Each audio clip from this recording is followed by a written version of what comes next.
আসসালামু আলাইকুম। একটি হারানো বিজ্ঞপ্তি, অর্থাৎ এই ছেলেটি আমাদের বিষ্ণুহরি গ্রামে, অর্থাৎ আমাদের গোপীনাথপুর ইউনিয়নের বিষ্ণুহরি গ্রাম, করবা থানা, ব্রাহ্মণবাড়িয়া জেলা। আজকে বিকেল থেকে এই ছেলেটি আমাদের গ্রামেই চলাফেরা করতেছে। তো সন্ধ্যার দিকে আমরা দেখে তারে ধরার পরে জিজ্ঞাসা করলাম বাড়ি কোথায়। সে কিছুই বলতে পারে না। তো আমরা তাকে খাতা কলম এনে লেখার জন্য বলি। দেখেন ভাই কত সুন্দরভাবে লেখছে।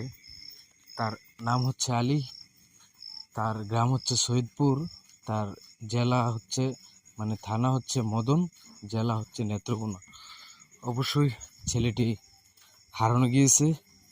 তো আপনারা ভিডিওটি শেয়ার দিবেন, পুরো দেশবাসীকে দেখার সুযোগ করে দেবেন, বিশেষ করে যাতে তার ফ্যামিলির লোকজনের কাছে পৌঁছায়। একটা ছেলে এভাবে, শিক্ষিত ছেলে হারানো গিয়েছে, অর্থাৎ তার ফ্যামিলির মানুষ তাকে নিশ্চিত খুঁজতেছে। তো আমরা তাকে কলা কেকটি কিনে অনেকক্ষণ অনেক কিছু বলার পরে তো কিছু বলে না, বাজারে নিয়ে দিয়ে আসছি। বাজার থেকে মনে হয় কোনো দিকে গেছে। তো আপনারা অবশ্যই ভিডিওটি শেয়ার দিবেন যে ছেলেটি আছে, সুস্থ আছে, চলাফেরা করতেছে। তো ধন্যবাদ সবাইকে, ভালো থাকবেন। আসসালামু আলাইকুম। সন্ধান দিয়ে দিচ্ছি।